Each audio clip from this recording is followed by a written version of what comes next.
Ekisooka nkubiriza baganda bange abayimbi okufuga obusungu ne fujjo. Of course oli wakyokoza munne n'oli amekyokoza naamini n'oli naye omunyiiza naye nsaba tetutandika gangs akitegedde Bible ganti sonyiwa wakoze obubi ate ndowooza they are Christians ayinza okuba tasaba buli saani naye nga kyusa ne kutama eddala mulina abayimbi bayiga okukyusa kutama eddala kubanga mutya Katonda kati nsaba okukyusa ettama eddala tekitegeeza nti kyusa kitegeeza okusonyiwa kitegeeza nti bw'otunuulira e London lumu nagendako e London kukyalira mukwano gwange ne musanga nga taliyo nibanga yagenze kuziika katubedda nimbuuza ani yafudde nanga nti gundi nangamba nti omwana beekubye ebiso gange emu yasanze endala egaali nezeekuba. It's been one of the problems mu nsi z'abazungu. Africa mukama abadde atukwatiddeko sandyagadde omuyimbi obeere ng'olijjukirirwako nti gwe yatandika abaana okwekuba n'okwetta ennaku y'omwana otunuulira muzadde we kuba abayimbi basita abaana babakoppa oba kitegeera bw'asala enviiri sitayiro eno nga nali agisala bw'asiba balansi nga abaana bonna bazisiba bw'ayambala obubi bonna abambala bubi bw'avuma abantu kati abeera ne bafaani nga bo bamuwunga bamwagala omuyimbi yenna bamutamiira kakati bw'onaatandika ganga bwe mutandika ziganga eno ekubyoli oli ekubyoli history will judge you not well. Ate munange kyewunyisa omuntu kyasiga kyakola kyakungula otandika onoonya bali kimaliza kiri mu nnyumba yo otandika okusomba saba emyaka bwe giriyitawo 5-6 ng'okaddiye ng'ennaku eri kuluma nga abazadde bagenda okuziika omwana we abadde ku university omwana we abadde atandika obulamu nga munne yamukubye ekiso amasasi kyekiri e Haiti, America, London, Europe abazadde baziika abaana baabwe lwaganga. Africa tubadde mukama atuyambye oba okitegeera. So nsaba kowola abayimbi okukakkanya obusungu n'obutatandika ganga eyo. Bw'oba onoonya kyakutandika tandika ekirala oba okitegeera ogambe nti okegwe oba mu kuyimbako wayamba mulekwa oba wayamba Bukira radio yafiira ng'alina abamulekwa balabirira oba abakadde oba ebyala bw'owira ng'oli mu time yakutandika baako kyotandika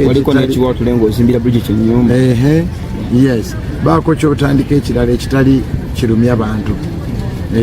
kyannakirabye nenga this can be a start of something big and dangerous in our country. Era nasabye nenga mukama no nsaba kireme okubeera mu ggwanga lyaffe tugenda okuziika mwana ng'oli yamukubye essaso mulala yamukubye ejjinja ku mutwe mulala yamufumisa ekisonda naye nga gwe neyakitandika oyinza kuba wakiva nako wakula wakaddiwa naye otunuulire amaziga gayinza okuyitamu ng'olaba ensi yo gwe yagitandisa effujjo eyo. Bangi babadde n'eggaali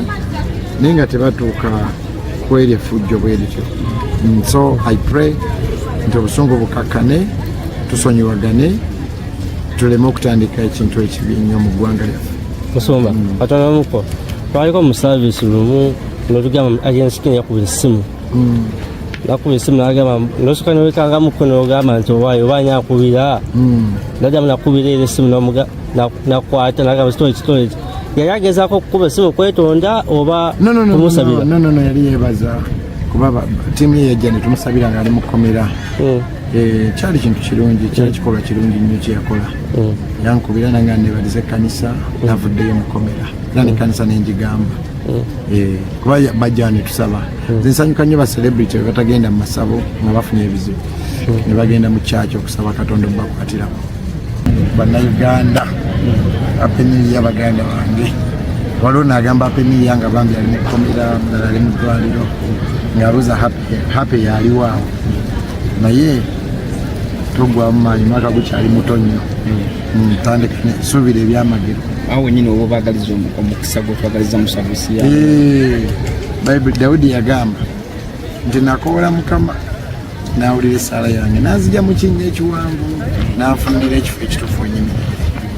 kati nsabira buli muntu ng'ogakane guno omwaka gunaaba butya koola mukama asobola okujja mu kinnya kiki kikwanvu oba kya bbanja oba kyaki n'ebirooto byammwe temutya so ayina nayitako ebwayizi nendaba oli ng'asamba ente ente twali mujjaago n'agikuba tteke neyeetoola n'agyongera neyeetoola n'agyongera naye ogwokuna yagenda okugigikuba nga nnyini yazzi omulaalo ng'alina n'emiggo ne bannaabala namugaa ddamu ogikubeko tteke emu ddamu ogikubeko tteke emu naye ayi n'agenda kubanga ente eno ena omulaalo nze nenfuna ekyokuyiga nti singa ente yali yokka nteina mulaalo bandigikubye tteke paka mwana paka bwefu naye omuntu alina omusumba Dawudi kyaga nti Mukama ye musumba obulamu tobuyitamu wekka buyitemu ne Katonda ofukamiranga ku buliri buno omusaba mu linnya ly'omwana we Yesu totya teri kimulema era Bayibuli ega nti bulungi n'ekisa binangoberera nze nasabidde abantu omwaka gubeere big and better walewedde ku Yobu bamwogerako nnyo ng'omusajja yabonaabona ki ennyo naye Yobu Bayibuli ega nti Mukama yamala n'amujjukira anamubbiri olw'ekkumi n'amugamba n'omugaa Yobu na buli kyolisabira bakwano bo bajja kifuna bakwano be Elifaazi n'amala n'aga nti Mukama n'amuddizaawo endogoyi 1,000 ente 1,000 eŋŋamiya 1,000 munaamuwa abaana abalala nga balungi okusinga abaafa n'abantu ne batambula nga Isirayiri bajje balabe ku baana ba Yobu olengera guli sizoni esooka yafiirwa abaana wandigaye nti oba n'endwadde ezamulema yali yalwala sirimu oba kansa oba kisimanyi naye yalwala nombiri ne guggwawo omukyalo we n'amugamba avuma Katonda ofe n'agamba sijja nvuma Katonda n'amanze mununuzi wange mulamu mpozi bwe mba wakolima kankolimira olunaku olwanzaalwa nga buli kimu kifudde enimiro zifudde naye Bayibuli egamba Katonda yazzaawo Yobu kuba Yobu teyava Katonda. Nsumba tulaba nga propaganda mungi nnyo mu music industry. Otooza kino tekigatta ku industry oba tekigikosaako? Propaganda wagimu? Propaganda bengi nnyo be bateekawo ne bateekawo emboozi nga tategeerekeka nako ne bagikuteekako. Kyebasinga oteeka ku musumba nti musumba bw'anaawasa kyaki ejja avaamu abantu kati n'ensonga bwetyo gundi ayagala gundi ebyo webityo. Bayibuli etugaana okweraliikirira olw'enkya olwekitegeera nga nsooka enzirimu ekyange kubanga n'abaliwo era Katonda yabali kyaki yabeeranga erimu abantu kati eitha amaaso go gajje Katonda otunuulire abantu oba amaaso gateeke mu Katonda bwe bamuzobeza tebajja kgenda bwe bana abagenze era Katonda yaleeta era ng'ajjuzaawo Katonda mpozi nga yafudde nze si kiwa nti kyekyo however okuddamu ekibuuzo kyo omuntu aba waddembe okwogera buli kyayagala buli eyeegomba Abaganda bagamba nti kutya tayimirira omutali kintu kasi tolaba nga oyimiridde manya olimu ekintu munda oba okiwakana gigezeeko gigayimirira nga twagitaddemu kintu so nze ndowooza eitha oyinza omaliriza ng'onoonya buli akwogerako ekigambo oba ng'obeere focused ku your dream ekirooto kyo kyali ki mu ntandikwa omanyi banyumiza omuntu omu nti yalina endiga ennungi ng'erina ebyo ebirungi kati nga buli muntu ayagala gimubbako ne bagimulemesa n'agibalemesa paka ekyalo kyonna lwekyakaanya nti omanyi waava mu nyumba leero n'endiga togenda mugamba eyo nno mbwa kati nga buli watuukawo abantu bamugamba ng'olina embwa ennungi oba kitegeera buli watuuka n'agenda katale bujjo wagula ennyana embwa nga nnungi naga naamwe mutwala eri enondi n'agenda mbwa ekyalo kyonna kyekkaanya kimulimbe nti alina mbwa naga saagala mbwa n'agikwata n'agitta n'agikwata n'agiwa mukwano gwakola ki ajagala ne bagikwata ne bagitta ne bagisuula mu masaŋŋanzira g'ekkubo nemugamba eno ndiga naye wali wagitutamya pointi yange eretya nti oyinza okuba olina ekintu kyolina nga kirungi naye abantu ne bakikutama ne bakijerega oba kitegeera so propaganda ojjukire twakulira nga batugamba simanyi gundi afuuka kapa mukulembeza akola bwate ekigamba ebintu waliwo ekinya akati ebyo nayimbawo ne Bobi so nsaba gwe tojja kugoba buli agobako akwogerako bigambo bakomentingako gwe weesige Mukama Katonda ate osigale focused ate bamala n'owangula ate benyini bakusanyukirako so ebigambo tebikugendanga under the bone tebikulya. Tumaliriza musumba nkwebaza kyaki wetuuse nze wano wensabira esebo nsabira kwagala nnyo so kituuse sofa wanneyagaza amiina tuzimbye wano nani atazimbye abasumba bangi batuzimbiddeko nakirowooza nnaku ezo abasumba bangi batuzimbiddeko ababodaboda olinaja nakuwa 10,000 naga nti olwo 10,000 lutwale ku kyaki owa 10,000 azimbye ow'ekinusu azimbye ow'emiliyoni azimbye tukwebaliza okuteeka vali mu sente zaabo abakuyambyeko era neyanza nnyo mwenna abatukwatiddeko sinza bamanyamanya nengamalayo naye mwebale okusinga ddala bamemba ba worship house bebazimbe kyaki eri expensive naye abantu batuzimbiddeko ate nogolaba kyaki ettaka era bwenalabye abantu era nebaza n'abantu abaze mu worship night nali simanyi bannajja ababaddewo nga tuyingira omwaka nabo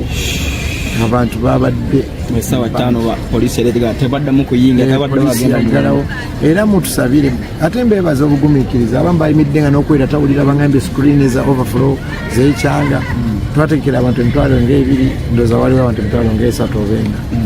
4 ekisukka naye tusabe katonda ayongere otuguza baneiba batuguze ate balimu tuseere nnyo by 2026 naba tuguyingira nsaba katonda ffenna tube balamu ate buli omu gwe twasabidde omukisa agufune twongere okugula singa mukama atwongerayo ekanga emu oba 2 wano ku kitundu tujja kuba at least tuwedde naye nagwo omukisa eno kyaki temwabeerangamu bantu era mwenna abatayingidde mbeetondera next year tujja kupulaninga beta ate nebaza nebusaabala naye twataddeyo stage tubeere busaabala eyo buli lwakusatu n'ekiwatula entinda Kyambogo primary school tubeereyo buli lwakutaano busaabala primary school buli lwakusatu Nansana buli lwakuna na buli Sunday yonna wajjudde katonda yeebale nnyo ate waliwo ne invisible team kanjebazeeko muwana pastor Bugembe yakoza naye nga musajja wattu sinza ayizeza toy kwolwo sinza yabadde ku mulyango sinza waliwo invisible team mbeebaza nnyo baba bawulira eddoboozi naye nga abantu bangi batuzimbiddeko nnyo gundi abo abasiraamu bawo mbeebaza nnyo batuweereza amatafaali abasiraamu b'e Nansana which is rare abasiraamu okukwatirako ku balokole gwali mutima mulungi nnyo ogwa Sseruganda gundi abantu abasinga bogerera pastor Bugingo ne pastor Bugingo yatuwayo wano $5 million yatuwa $5 million wano sebo nga tuzimba kyaki naye tumusimba nnyo n'abalala bangi watoto yatwayo $2 million about 2 years ago pastor Serwadda naffe tusaba tumalirize naffe tubakwatireko bapasa Ssenyonga abantu abavunaanyizibwa ab'enjawulo bemutamanyi oyo Madam Anita Mongo etuweereza wano $1 million bazaali 3 oba 2 Speaker of Parliament kiri ekisenge kyewali wansi kyatutawanya kyatwala obukadde nga 2 okuva mu ttaka naye yateekako $1 million yenamulaba nembuuza kiki nga tuzimba kyaki mwami Solomon yo nazituweereza mwami Toyota byajja banyatuwa $1 million baanino ajja kumenya nsulewo naye nga abantu bangi okuva ku babodaboda bekitu ne baboda batuwa ne baboda azingi so omukisa gwa Mukama gubeere ku bantu be naye n'okusinga n'aba online twali tusonda wano $1 million twanoonya $1 million mukwano buli omu n'aleeta nga tusonda obukadde 5 ku sereka kya abantu nga bawalise eziwera abandaba abali ewaka abali mu makomera abali mu malwaliro abampulira wano okusimba abali ku TV eno ayi Mukama omukono gwa abali ku channel eno gobeere wamu nabo obawanguze sitaani